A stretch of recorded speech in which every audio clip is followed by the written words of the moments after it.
Thank you everyone and welcome to SAP meeting for the 15th of July. Everyone is present. We don't have any apologies. No one on leave. Alex is on leave. Lucky her.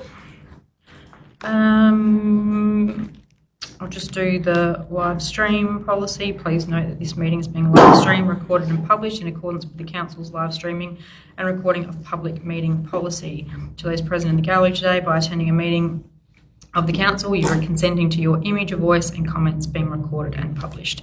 Anyone who is invited to speak will be recorded and their voice, image and comments will form part of the live stream and recording. Item number 1 is members' declaration of interest. Is there any declarations? No, thank you. There is no one in the public forum. And item 3 is confirmation of meeting minutes from the SAP meeting held on the 13th of May 2025 are taken as read and confirmed. Can I have a mover and a seconder? Move Councillor Dennis. Seconded Councillor Goodman. All those in favour? That's carried. Item 4, matters laid on the table from previous meeting. There are none. So we will head straight into item 5, which are reports for decisions. This one is relating to the road hierarchies. I've had a couple of conversations with Mr. Willsmore today, and there has been no questions from any elected members regarding this report, so I'll hand over to him to speak to.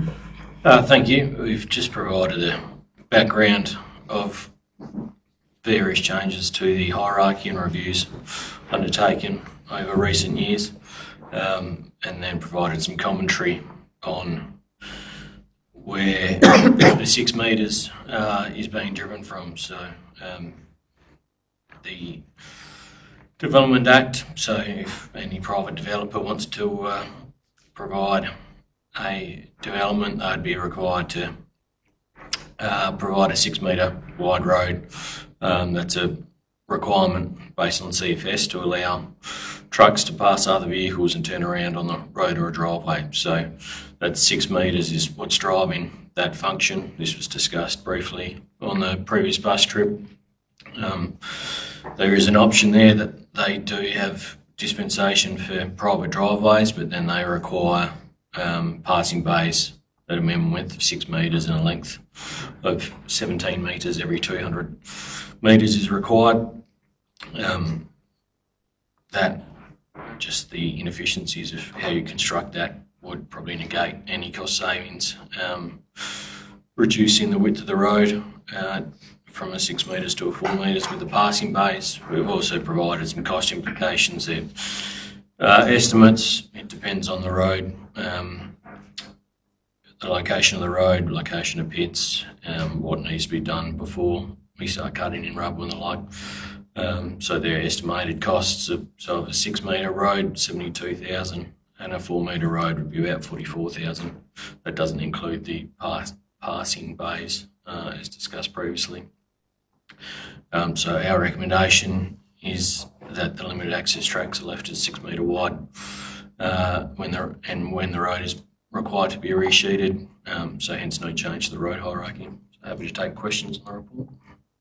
Are there any questions? Councillor Downwood? Yeah, Mr. Walsh, I'm just a bit confused. I just received an email from Ben Hood, member of the Legislative Council, and it seems that it's not legislated that 6 metres are required.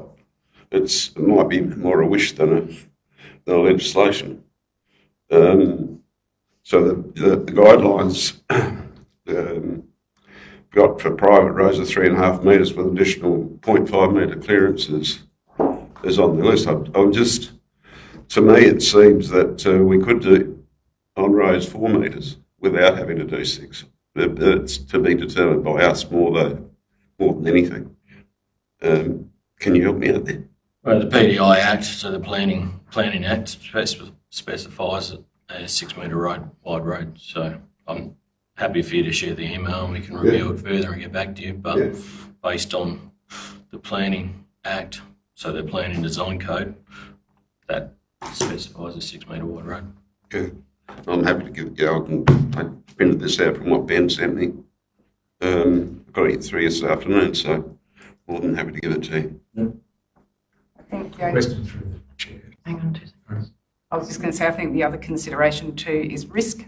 So if council did go down the path of keeping them at 4 metres and then there was an issue, what is the implication for council if that was to eventuate, which is, I think, why the code has come into effect. Sorry. Thank you. Councillor Ireland.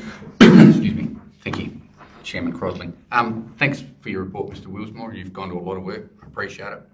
Apart from the fact I have driven through the Adelaide Hills in the last few weeks and there's some very windy little narrow roads in the Cudley Creek area, and I just wonder, I shouldn't be saying we should do things like other councils do, but I'm just curious how other councils have overcome these problems and whether we need to do some research into that.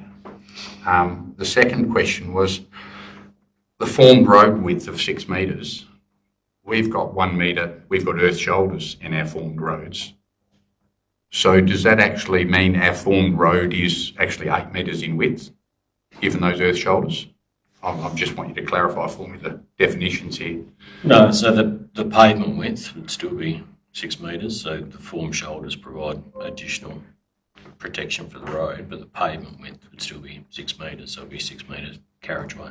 But the recommendation, I think, was for a formed road width of 6 metres, wasn't it, for emergency services? And I just wonder whether they should be including those. I just wonder whether this might be an easy path for our council to take, that the earth shoulders are included in the form width of the road. Yeah, would have to take it on notice, but I'm pretty sure the CFS guidelines were still talking about pavement width, not just a formed, like dragged in. Okay. Yeah, okay. If you can take that on notice, that'd be great. Thanks. Anything else? That was all. No, I'm done. Thank you. Councillor Dennis. A question to Councillor Downward through the chair. Yep. In relation to the information provided by Mr Hood, did he refer to the Planning Act? Yeah, Or he was has. Oh, So I'll read the legislative framework, planning, development, infrastructure, general regulations 2017. South Australian Planning Design Code do not explicitly require access roads to be 6 metres wide for CFS and SES access. They focus on performance-based outcomes to ensure safe and effective areas access for emergency vehicles, particularly in bushfire-prone areas. Schedule 8 of the regulation emphasises that roads must be accommodated fire appliances, considering factors like turning circles, gradients, and load bearing capacity of minimum of 15 tonne. So they mention in there about 6 metres as being what they'd like, but it's not legislated. Can I just ask, can I get some clarification from Mr McCrosty during his singing? So he is the guru on the planning code. So particularly in high bushfire-prone areas, I'll be very mindful from a risk perspective to start winding down widths of roads purely for the sake of cost. In the result that something does happen, we've done it based on cost in the meantime. The reason for 6 metre widths is to allow for emergency service vehicles to access an emergency and give the opportunity for people trying to evacuate that site at the time. So by reducing by the width of, whether you bring it down to 4 metres or 3 metres, yes, a fire truck in regards to a private residence on a driveway can get in through a 4 metre by 3 metre height access road to the driveway. Reducing those specifications down and purely for the sake of cost is something that council needs to consider as part of their risk. Now, it is legislated in the PDI Act in regards to what should be done in regards to the road widths. Council can ask, as part of a land division, providing it's within the regulations, for road width subject to whatever they deem necessary at the point of the assessment. So I think from what we're trying to get here from a consistency perspective, if we start mixing and matching, where do we stop and start, and who's the judge and jury in regards to the road widths for the regards to what's acceptable and what's not? You can wind down, and you're quite right there, is if it's a single access laneway and there's one dwelling lived down the end, you can reduce it down to the minimum width of what a driveway is. But for the sake of roads where you've got a number of people living on that road, you've just got to be very mindful of, in the event of emergency, how you actually assess that as part of the planning assessment.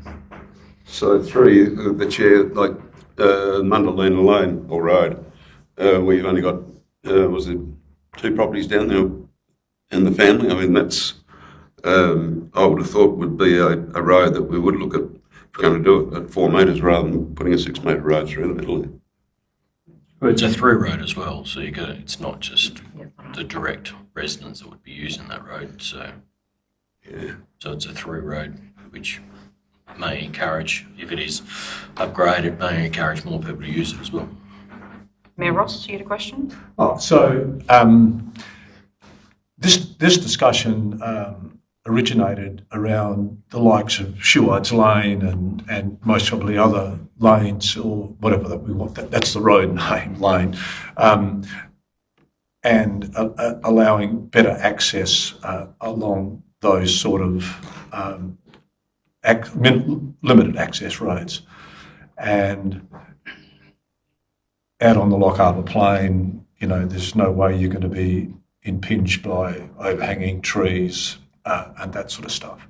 And at the end of that Shuards Lane, you're not actually supplying emergency access to a dwelling at all. In regard to emergency access to private properties, for example, because we're talking about public roads here in particular, and the discussion was raised about the emergency vehicles having the ability to turn around. Well, they're not going to be able to turn around on a 6 metre road or a 10 metre road, or in fact a 15 metre road, because the turning circle of the current fire truck is 17.5 metres. So, they're not going to be able to turn. But if they were to do a 3 or a 5 point turn, sure, they can. Can I just highlight, and I suppose I've had as much experience with fires as most in the room, both ambulance and in particular with ambulance, without a fire, access is not necessarily an issue. But if you add fire into the mix, it then becomes the role of the people on the truck. So there are 4 people generally on the truck, and each one of those people on the truck is responsible for safety. And if they believe that something is unsafe, they will register their point with their team member, and that will go straight to the captain, to the truck captain, and one is enough. One is enough. And they will not access that public road or that private road if it's going to endanger, and it wouldn't matter whether it was a 6 metre road or a 4 metre road or a 10 metre road. If someone said this is unsafe to travel down, they will not go down it. It's not necessarily about the width and the build of the road. It may well be safer to be in the paddock, with a fire truck. So that's my lived experience, which is over 40 years, and I bring that because it was raised here. What people do on private drives, I believe, is their responsibility, and they should always take into consideration the need to be able to egress their property in time of, and we've been talking about fire. Flood's not necessarily an issue in the southeast, it's a different sort of flood, to be able to get out. Furthermore, on days of extreme fire, people really should have a bushfire action plan. It's a really imperative thing, and they should be making decisions about, this is a very bad day. If I'm staying, I'm actually staying in a defendable property. And these are real decisions that people need to make. And so I think we've got to be careful, not sort of complicating it too much around, CFS and, what it might be there. We should just deal with the fact that what the council wished to do was to give access on some limited access tracks within our district council that could be made by a 4 metre road with the appropriate depth of material. Oh, sorry. Across to Aaron. So just for clarity, so under the PDI, there's a 6 metre minimum road width, and then there's a half a metre either side clearance for shoulder. So obviously with fire appliances, and I'm not referencing that, but that's to allow for obviously the higher vehicles. In regards to a private driveway, it's 3 metre width. So 3 metre by 4 metre high clearance. Okay. Councillor Goodwin, do you have a question? Comment? I think taking on board the discussion so far tonight, probably I'm seeking a bit further information before I can make a decision, but I'd like to note that if this is based on guidelines and best practice in regard to risk, I think that is the same way that we've operated around the decisions we've made about setbacks from the edge of the road for trees. And we've chosen to allow trees closer to the edge of the road than perhaps the guidelines have suggested, because that's based on our risk appetite and understanding of that in our area. And so if these are guidelines, I think that, maybe the suggested best practice, taking into a wide range of environmental and other factors, the 6 metres might be recommended, but given our scenario and what we know of our area, there's potential that 4 metres is adequate, and that it's okay for us to decide differently to the best practice, which is, I presume, statewide and takes into a much broader range of circumstances. Councillor Grundy? Thank you. I think this discussion began around the idea of us as a council hoping to provide cost-effective access to people on the likes of Knights Road, where there's one house at the end of it, or Shuards Lane or something like that. Something that's meaningful, provides meaningful access to the resident at the end of the road, and at the same time is cost-effective, far more cost-effective for us as a council to form in the first place and then maintain going forward. So, the issue of risk is a subjective issue. Of course, we want to mitigate risk where we can, but it gets back to the reasonable test. We're not Tea Tree Gully, and I think that essentially the Loch Harbour Plains, for instance, and of course this would have to come back to the administration because it would be a subjective area, but if it looks to be reasonable, sometimes we just have to proceed on that basis, I think. I personally probably took this motion as, or the original question came from you, didn't it, Councillor Ireland? So I personally took it as maybe a way of achieving roads like Mundalina and Shuards Lane and change the road hierarchy. I oppose both of those roads, as in changing the road hierarchy on them. And if this motion is changed and you do get your 4 metres, I'm going to push that council goes public with maps, houses, land ownership, to actually show the public what we're trying to achieve. And that might be okay, but I think we need to be transparent that if that's what you're trying to achieve, Shuards Lane, for instance, I think there's talk about extending the road past the house because as a council, we've decided there was an old culvert and a couple of posts there that should be upgraded in our road hierarchy and the ratepayers should be paying extra for it. That's fine. I'm only one voice. But I will push that goes public completely, including a plan. And the same with Mundalina. I think the history of that needs to be public.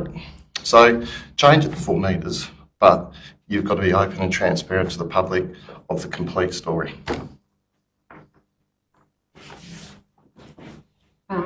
Councillor Turner? My skill set in this space is not high, but my understanding of the conversation is that we've got to balance reasonable costs for reasonable results and mitigate risk. The point that was raised, where I think it's difficult for the administration if council doesn't make a better resolution, is who decides where the 4 metre road is and where the 6 metre road is and what's the criteria around that. And I think if it was possible, and I don't know much about these roads and these spaces, but if it was possible to establish the criteria, I think that's what you're looking for. Otherwise, you're probably going to end up having a blanket policy, which is the safe spot to go to, but it's also the most expensive spot. So I don't know if you're able to establish a criteria, but I think that seems to be the problem here. The problem is if we just have a one-fits-all policy, we're covered, but we're spending more money.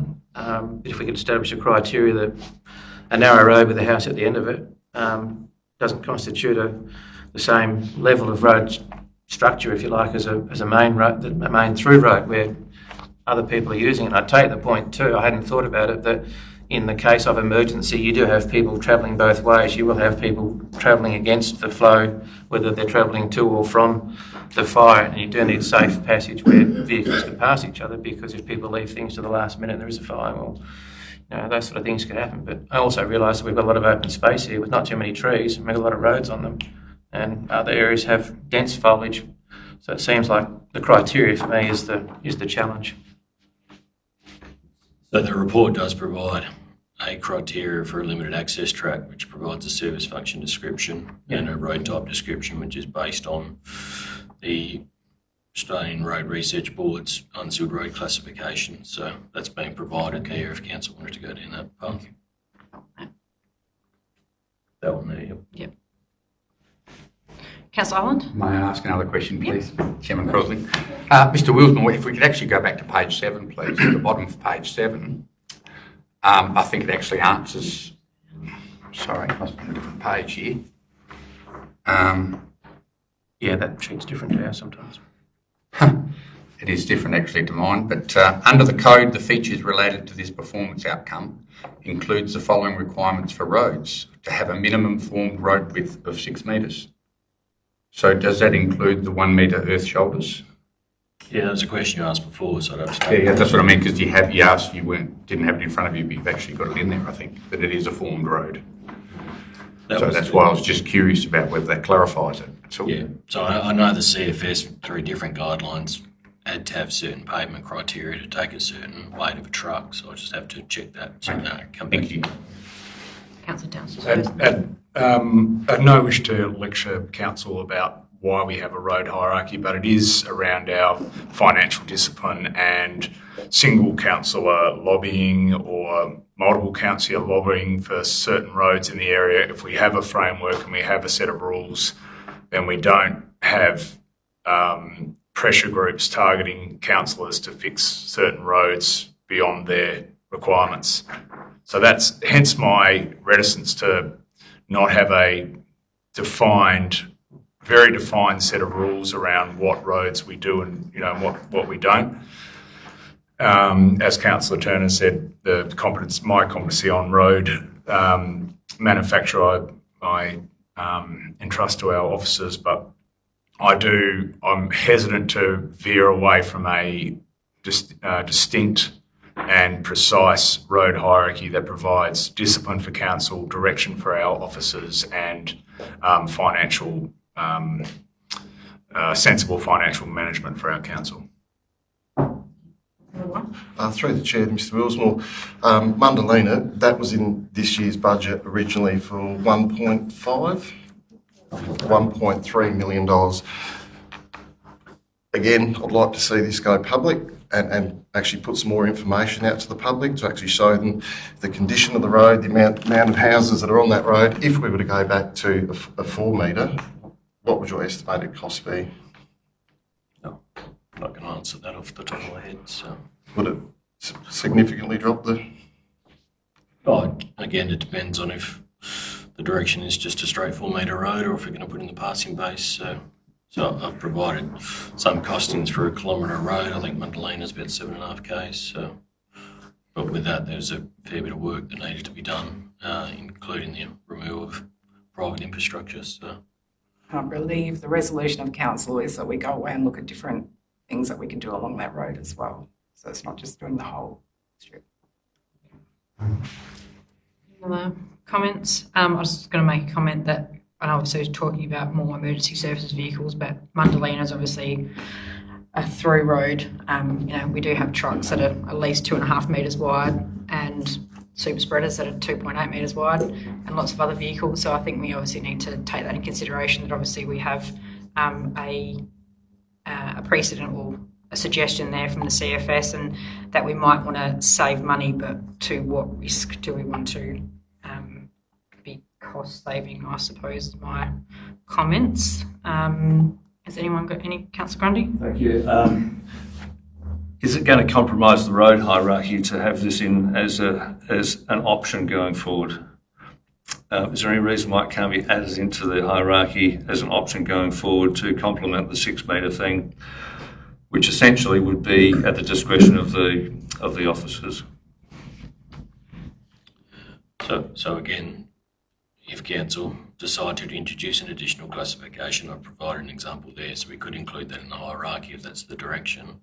It still would be non-compliant and expose us to a high level of risk, as touched on before. So we can put it in there from a direction point of view. So be it asset management or forward works planning, we still need to be clear as an administration, still need to be clear on what road's what. So for us to be able to forecast our replacement costs and forward planning, we need to know if it's a 6 metre road, 4 metre road. So it can be in there, but we'd have to look at the network and identify what the direction is for a 6 metre, 4 metre road. And couldn't that be done on an ongoing basis? It could be done on an ongoing basis, yeah. This is a question that's only just occurred to me, and the information might not be at hand. The examples that have been given to date are roads that would need significant upgrade. Are there very many on our list roads at the moment that are listed as limited access tracks that, when we come to renew them, would need to be upgraded from 4 to 6 metres? Are there very many that would be impacted that way? So we don't have any listed limited access tracks. We've got over 600 kilometres of road reserve, unmade road reserve. Yep. So that's a significant amount in itself. We've got limited access roads. Some of those would be under 6 metres, but off the top of my head, I can't clarify the percentage that are, say, 4 metres, 5 metres, the lot. So to clarify, this decision is more about new roads or the Shuards Lane, Mundalina type roads rather than the other roads in our hierarchy. We wouldn't be looking at needing to move, up as we resheet roads, increase them from 4 metres to 6 metre width. So you'd have to ask Councillor Rowland about the intent, but our current limited access roads, if we went to reconstruct them, resheet them tomorrow, make them 6 metres, but I couldn't tell you the percentage of those roads that are less than 6 metres, which was your question. And in terms of access roads? Yes, access roads, I couldn't tell you the percentage that are under that 6 metres width. But our long-term financial plan is currently based on resheeting those roads at a 6 metre width. Correct, yep. Thank you. Mills. Mr Wilsmore, if we were to go to a limited access track 4C or whatever it would be, could you describe what it might look like, a 4 metre formed width, and how that would be built, for example? Would you like to suggest? Still be a rubbled road at a 4 metre pavement width, so we'd construct it as we would. There's a bit of inefficiency built into narrower road, but we'd construct it, lift it out the ground, there's still table trains, so it'd still be our same road construction, just a different treatment. But just based on that classification, based on the Australian Road Research Board's details, it wouldn't be as thick a pavement depth. I was wondering, that was more the question, I was wondering how much pavement you might be considering. Yeah, so it'd be 100 mil pavement thickness because it's a lower use road, so our typical resheet construction, if there's no material there, would be 150 mil. for our higher classification roads or more for our link and collector roads. But yeah, it'd be a thinner pavement depth, sorry. Okay, so in this particular case, you'd form the soil up and put 100 mil of compacted rubble on. Yep. Okay. Yeah, provided we've got enough material there, would form the road up, drag some of the material from the sides, got your table drains, that builds it up a bit out of the ground, and then lay the 100 mil material on top. Okay. So can I clarify, if we were to add in this extra section in the road hierarchy, would we then need to go through and identify the roads that fit in this category? Is that something that you do? If that's the direction, we'd bring back a updated layout of our district class showing. So we've got our hierarchy on our maps, so it would be introduced in a different colour, so to speak, so we can show this is our intent of the direction for confirmation. So as we discussed before, the hierarchy is a guide, but we need the hierarchy as administration, so it provides a planning tool and guidance for staff. Yeah. Okay. Is there any other questions? Comments? Can I just have one comment? Yes. Someone made, I think it might have been Councillor Grundy made a comment that the administration could make the decision, which I think would be pretty unfair on the administration to wear that responsibility and risks. I don't think that works. So I think I agree with Councillor Dennis, the title, we've got the criteria, and we all own the decision. But if the criteria is agreed upon, the administration can make the decision based on the criteria, not based on whether they think there's no trees on the road or only one house there.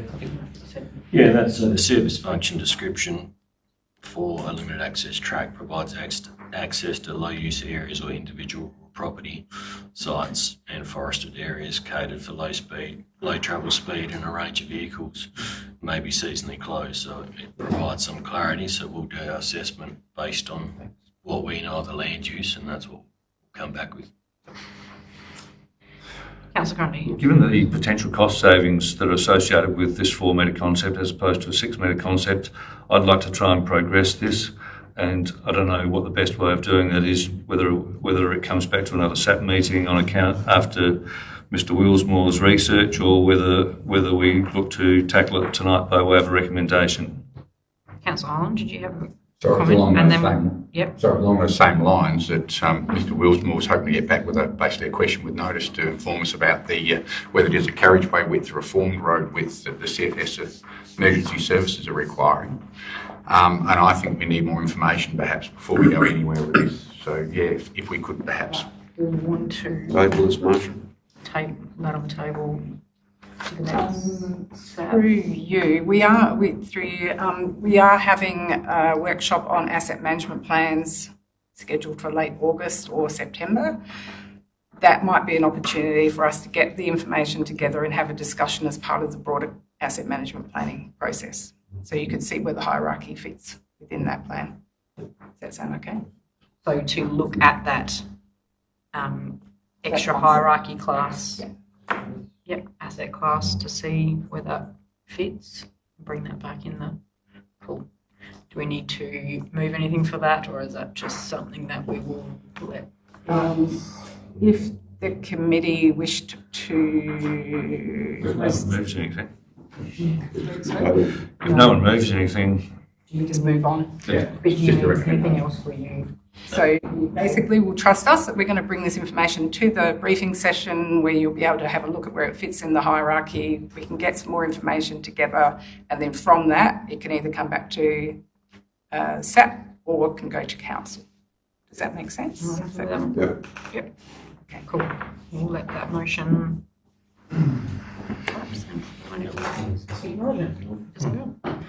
Excellent, good discussion. Item 5.2, Arthur Street and Pinkerton Road speed reduction. Mr Willsmore. Thank you. We received a couple of customer requests about the possibility of us reducing the speed limit on Pinkerton Road and Arthur Street / Lane Coop Road, so the intersection of that area. We've undertaken some traffic counts, including some speed data counts for the month of June, which has been provided in the report. the idea may have merit, but as some members will recall, when we requested a speed reduction of the 80k section of McMillan Road to a 50k, 50 kilometre per hour speed limit due to changes in land use, us creating a unsealed footpath to that area. The feedback from DIT was that it was categorised as a rural fringe, so they didn't want to reduce the speed limit, as their advice was it creates a bit of confusion when you've got a rural area, so people may speed up. So that area around Pinkerton Road, Arthur Street, Naracoorte Road is a similar type of environment. So we feel that DIT we would support the request for a speed reduction. We can still undertake the request for the speed limit. We have to undertake a traffic impact statement survey and assessment of the area, which we did for McMillan Road, and provided to DIT for their approval. So again, the recommendation is that Council does not seek a speed limit reduction to Arthur Street, Naracoorte Road and Pinkerton Road. I know in your report it does say that data shows the majority of traffic is travelling at 60 kilometres an hour or below, and that there is no DIT crash data from 2015 to 2023. Correct. So that'll be the things for us he did look at. Councillor Dennis? Yeah, I understand the direction that we're receiving from our team in relation to what DIT's response would be. I still fundamentally disagree with McMillan Road and Repeater Station Road being 80, as there are people with prams and people with walking dogs and running and a lot of things like people four abreast on the road. The verge is basically unmade, and it should be 50, but I know we lost that battle. So I just wanted to highlight that certainly on the outskirts of our town there are lots of families and lots of people walking on the roads because there's no footpath at this stage, because we're at that stage of development where that we're sort of still rural living, but there are, I appreciate there's no crashes going on, but there are definitely, especially on dusk, people on foot on the road, and it's pretty hairy. But I do appreciate the direction they're coming from, but do fundamentally disagree with DIT's position on this. Just to clarify, we haven't approached DIT to... I understand. That's right, yeah. For Repeater Station Road, so we did on McMillan, they didn't support it, but Repeater Station Road, when we reconstructed and sealed it, it was dropped from 100 to 80. Yep. We didn't ask for them to do it 50. We haven't approached them to do reduce Repeater Station. Thank you. Sorry, I got a bit beyond myself there, but that, there's a lot of foot traffic on that road as well. Mr. Chairman, Madam Chair, the Pinkerton Road, they didn't slow it down years ago when there were multiple fatalities on the corner there. The house is gone that was probably causing some of the site problems. So, and it's pretty clear through there. I lived out there for many years and never had a problem with it, albeit the shop was only a couple hundred metres from the road, so nobody's doing 80, but and the far end of Pinkerton Road is 50 kilometres an hour up the top, so... There is speed... So across... Or there is... What do you call them? At the intersection. Rolling strips. Yeah, at the They were put in there after the fatalities. Mm-hmm. Any other questions, Councillor Turner? Move the motion. Councillor Turner. Seconder, Mayor Ross. Is there any other discussion? I'll put that the Strategic Asset and Planning Committee recommends that Council does not seek a speed limit reduction at the Arthur Street / Naracoorte Road and Pinkerton Road. All those in favour? It's carried. Thank you. Item 5.3, the additional taxiway request for Lucendale Airstrip. Mr. Willsmore. Thank you. This has been brought back for members' direction based on the deferral of the previous report until the CFS command had a seasonal debrief with their pilots. So we followed the CFS up and they advised that they held a post-season debrief with Aerotech, and there were no issues with their Lucendale and Naracoorte airfields raised on behalf of the pilots who have operated out of those airfields over the past fire danger season. Coincidentally, we also undertook our annual safety inspection by independent external assessors who reported, following on from the 2024, the aerodrome remains in a very good condition. So based on the CFS State Aviation Operations Advice and the external assessment, it is not recommended to undertake any further works for the Lucendale airstrip. Mayor Ross. I'm happy to move that there's no further verge extension on the southern side of the airstrip. Thank you, Mr. Willsmore, for your discussion with Mr. Stanley and others. I spoke with Nick Stanley, he's aviation in CFS, and they had a brief with Aerotech, and basically the question is, it's not for us on the ground to make decisions about the way the Lucendale Strip operates. It's about the people who actually are using the strip and what their requirements might be.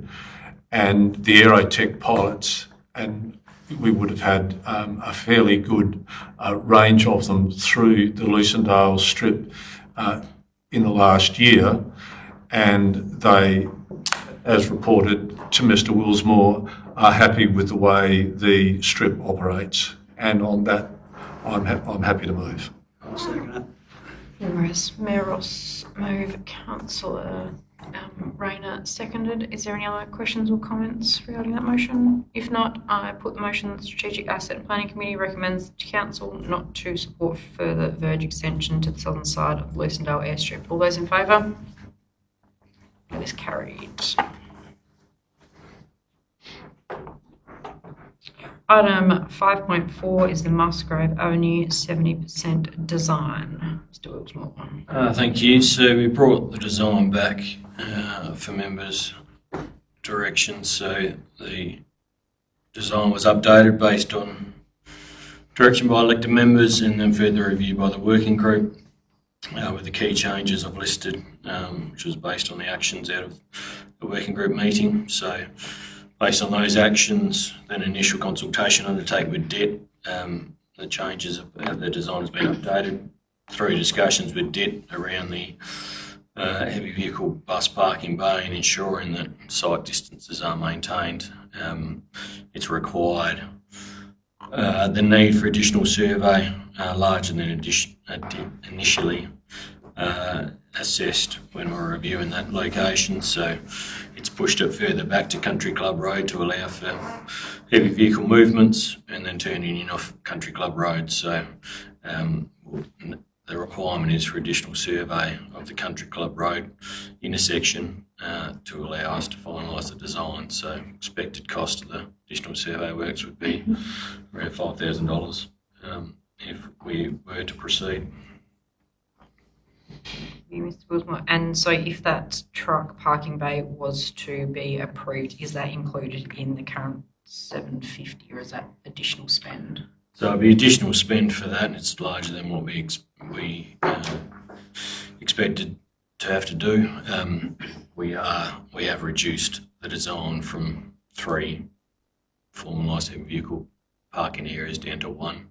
Based on other challenges with the site. So we savings from the reduction, but this will be an increase of spend for that area. Yep. I notice it takes in the walking track, so the walking track would have to be reinstated. We reviewed that with the working group about doglegging the walking track. Yep. This is pushed it a bit further to the east to allow for that separation for site distance requirements. So that would have to be captured as part of the project.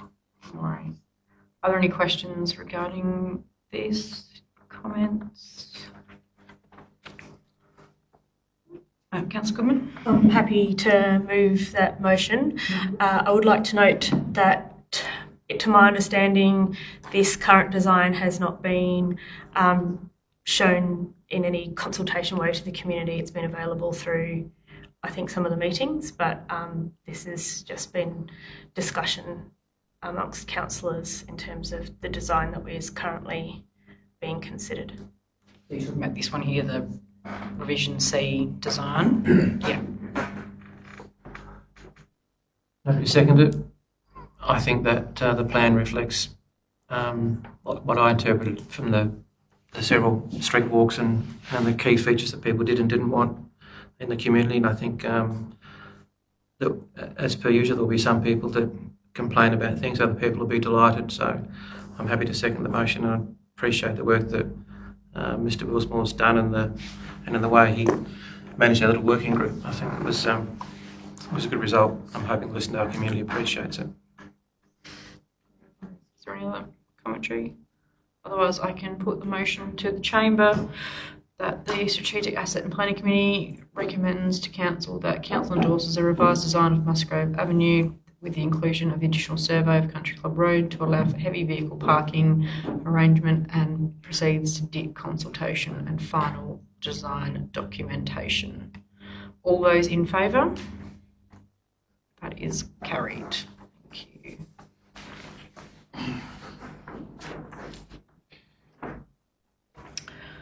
Okay, these are just reports for information. So report 6.1 is the Riddock Highway overtaking lanes. Mr. Willsmore? I just provided for your information. So Councillor Ireland advises these works been undertaken before did so we chased them up, and they provided some details on what they're proposing to do. So they have shifted the original location towards Dixon's Road and Elmore Road. The previous design was between Elmore Road and Ricketts Lane. So they've moved it to take advantage of the opportunity for it to commence at Naracoorte Road and have a free flow southbound left turn lane. The change also responds to landholder feedback during DIT's engagement process. Disappointingly, from our point of view, DIT now has no planned upgrades to the Range Road Ricketts Lane intersection, which they currently impose a left turn restriction from Ricketts Lane for heavy vehicles. So we had, which is a few years ago now, discussed that intersection with some of our heavy vehicle contractors within town, and were had initial discussions with DIT about doing a trial there to see if we can remove that restriction. That was put on the back burner when they were upgrading the intersection, so we'll now have to re-engage with DIT to see if we can overcome that. We've had further discussions with DIT around their whole design. The overtaking lanes will be pushed to the east, so they won't be encroaching. So the centre line essentially stays in the same location. We were concerned about the impact of Dixon's Road intersection and turning movements from there, but they'll effectively remain as they are because the overtaking lane pushes to the east. There will be some vegetation removed for sight lines, but some of the larger gums will still remain in place due to native veg considerations. So we just provided that for your information. When we hear more, we'll provide it when DIT's engagement team provides it to us. So the works are expected to commence in late 2026.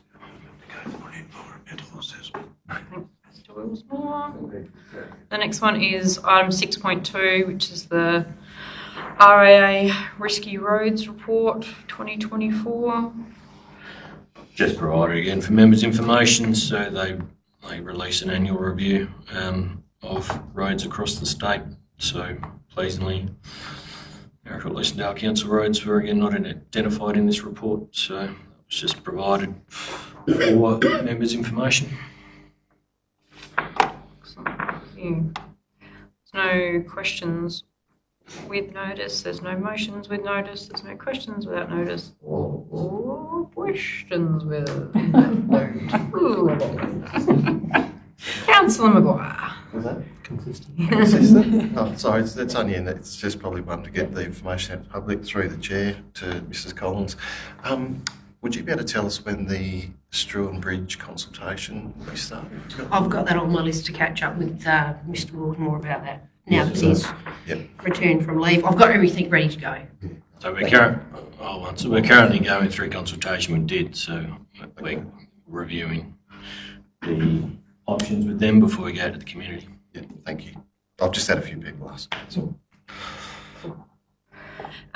Motions without notice. And no matters to be considered in confidence. Before I close, I just wanted to reiterate the purpose of our strategic asset and planning committee meetings, and I think Councillor Ross used to do this really well. This is the forum that anyone can bring anything to. This is where we can have discussion, informal. Obviously, our strategic asset and planning committee was established because we do have our strategic plan, and we obviously have bits and pieces in that we want to work on as a council. So if there's anything in that people want to bring to this forum to have a chat about, or any other ideas that have come to mind, I think Councillor Ross used to mention this more often than not. This is the forum to do it, and I don't mind having lots of other bits and pieces on these agendas because we can have informal discussion. So if there's anything you want on the agenda, just flick it through to Kelly and we can pop it on for 2 months' time. That is all, and the meeting is closed at 6:52. And the next meeting is on the 9th of September. Thank you.